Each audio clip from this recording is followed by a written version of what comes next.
Okay, so let's do practice quiz 7, 3A. So let S be a unit square with vertices at 0, 0, 1, 0, 0, 1, and 1, 1. I've drawn it right here. And let R be the parallelogram with vertices at 1, 1, 2, 3, 3, 3, and 4, 5. I've drawn over here my S and R. So we define an affine transformation. So an affine transformation is one defined this way. So it's A1 U B1 V plus C1 comma A2 U B2 V plus C2. That's an affine transformation. So we want to find an affine transformation that maps our S into our R. So I want this guy here, which is 0, 0. So I want T of 0, 0 to go to this one here, which is 1, 1. I want then T of 1, 0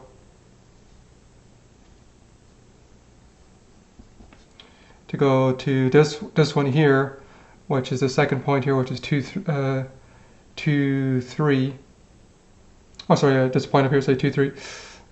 So this guy is going to this point up here, so 2, 3. I want then the T of 1, 1. So that guy there, let's make go to the guy up here, which is 4, 5.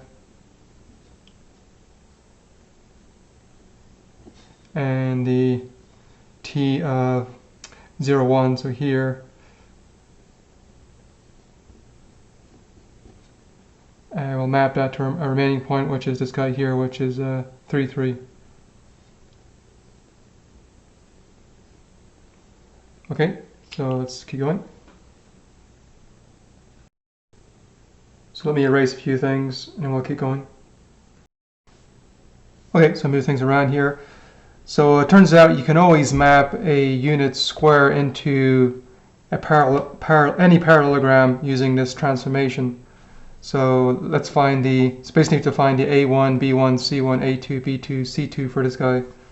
So note then, note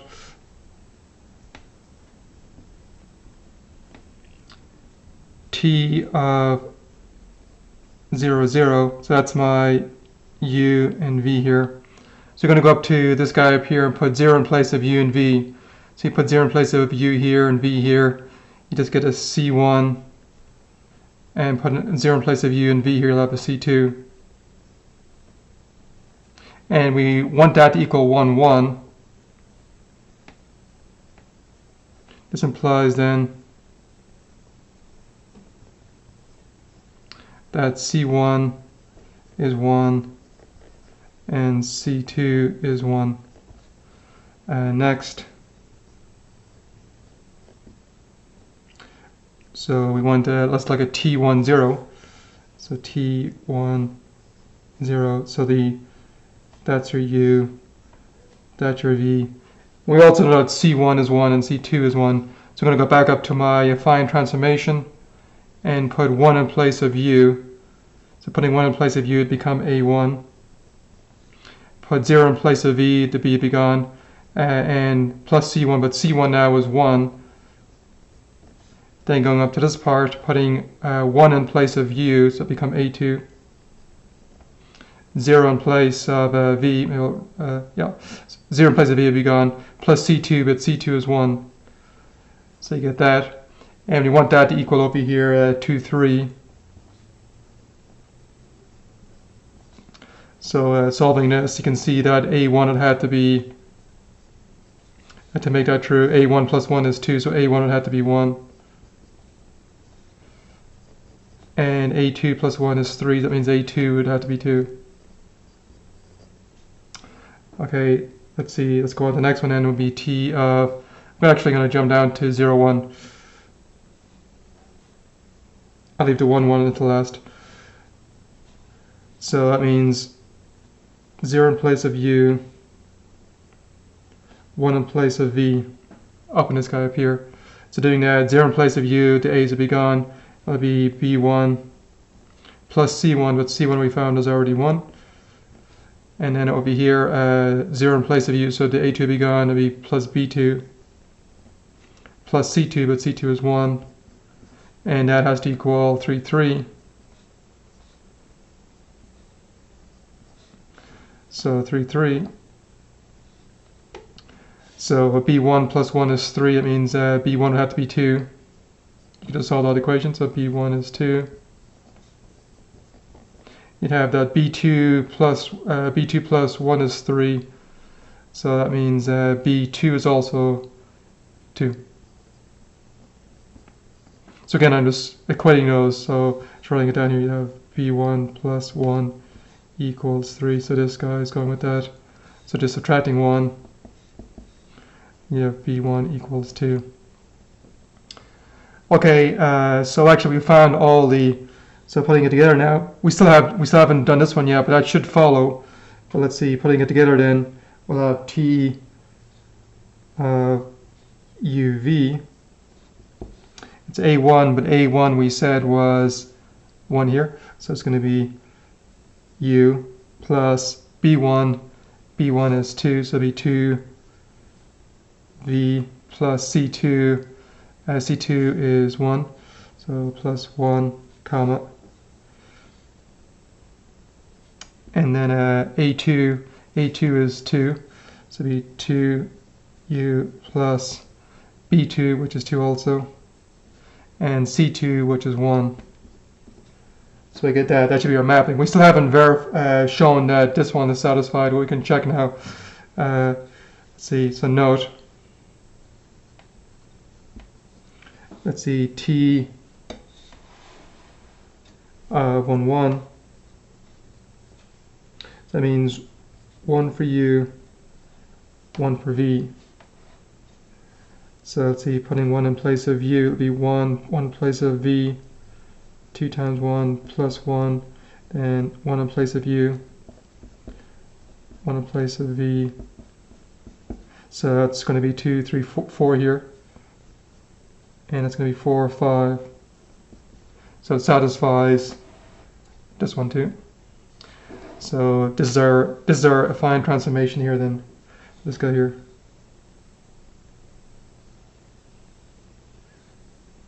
Okay, so let's do part B now of the question.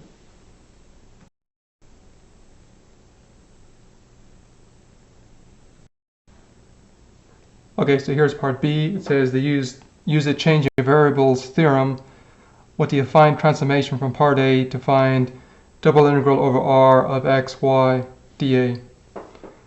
Okay, so by the change of variables formula, we can write this as double integral over S of, if I call this F here, of F of T uv times the Jacobian. So Jacobian times du dv. Let's call this star. Okay, so the S here is the unit square from part A. So we'll come back to that. But let's find a Jacobian for this guy. So let's do here. So the Jacobian. So Jacobian for our guy. So this is our x. This is our y. So it's going to be partial x respect to u. So v1 here. Then partial x respect to v. 2. Then second row partial y respect to u. 2. Partial y respect to v. 2. Then it'll be determinant of this. And the absolute value of this. So it'll be 2. So you go this times that. So 2. Then this times that minus 4. Absolute value. So it's going to be absolute value of minus 2, which will be 2. So our Jacobian is 2 here. Also, let's see. Let's look at f of t of u v. Well, again, my x here is u plus 2v plus 1. That's going to go in place of x here.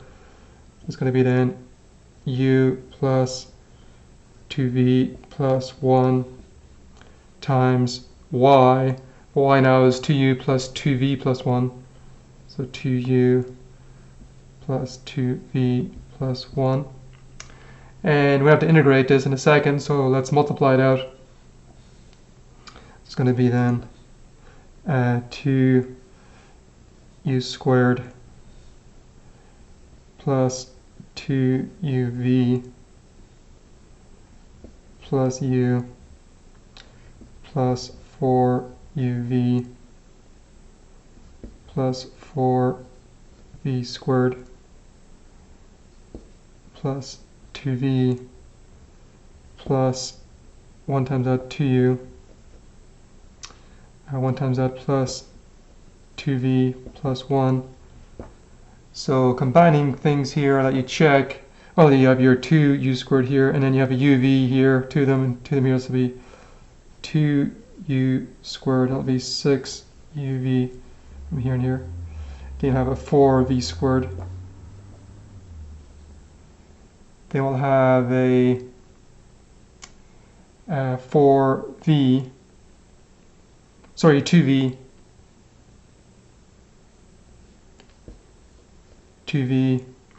plus 2u plus 1. Actually, it's it's 4v. Looks like here. Okay, so that's what we have. That would be our f of t of uv. Oh, sorry, I just noticed that should be a 3u here, because we have a 2u here and a u here, so it'll be 3u. Okay. Okay, so let me erase a few things. Okay, so we got this, so now let's start plugging in what we found. So the s is the unit square, so it's 0 to 1, 0 to 1, because the unit square will go like this. 0 to 1 here, and 0 to 1 here. So I got that. And then as the f of t of uv, we found that was 2u squared plus 6uv plus 4v squared plus 3u plus 4v plus 1. That would be du. I'm going to space here be du dv, say. And sorry, your Jacobian 2 we found was 2, so I guess it'd be a 2 here. I'm going to actually put the 2 in front for Jacobian. Erase this. Yeah, so our Jacobian guy we found here was 2. I'm just going to pull it in front of the integral like I did here. Okay, so let's integrate this now. So be 2 in front here. So integrating the first one, we're doing respect to u, so it will be 2u cubed over 3 plus integrating this guy respect to u, it will be 3u squared v. Integrating this, treating v as a constant, will be 4v squared u. This will be 3u squared over 2, so it'll be 4vu plus u. Then evaluate it at 0 and 1. Then we have to do dv after that. So I'm going to put 1 in place of u everywhere. So it will be 2 integral 0 to 1. So putting 1 here, it will be 2/3. 2/3 plus putting 1 here, it will be 3v plus putting 1 here, it will be 4v squared. Putting 1 here, it will be plus 3/2. Putting 1 in place of u here, it will be 4v. Putting 1 in place of u here, it will be plus 1. Okay, then dv. Okay. Let's keep going. So let's see, we need to add the 3/2 and 1 and the 2/3. Let's do it over here. So the common denominator will be 6, so it'll be 2 times 2 for this one, plus 3 times 3 plus 6 all over 6 here. So we'll come back to that. So it's going to be 2, 0 to 1. Then we'll have 4v squared here. Then we'll have 4v and 3v, 7v. 7v, and then adding these together that you check is 9, that's 10 is 19 over 6 dv. Then integrating this, so the 2 on the outside still, so it'll be 4v cubed over 3 plus 7v squared over 2 plus 19v over 6 evaluated at 0 and 1. Okay, so putting 1 in place of v and putting 0 when it's all gone, so just putting 1 in there, so it'll be 2. So putting 1 here will be 1 there will be 4 thirds. Putting 1 in place of v here will be plus 7 halves plus 19 over 6. And getting a common denominator, be 6 here, so multiply this by 2 to be 4 times 2 plus 7 times 3 plus 19 all over 6. Okay, you can check then, that will be 48 over 6. That becomes 8, 10 times 2, so the answer will be 16. So our answer is 16 then. Okay, so we're done.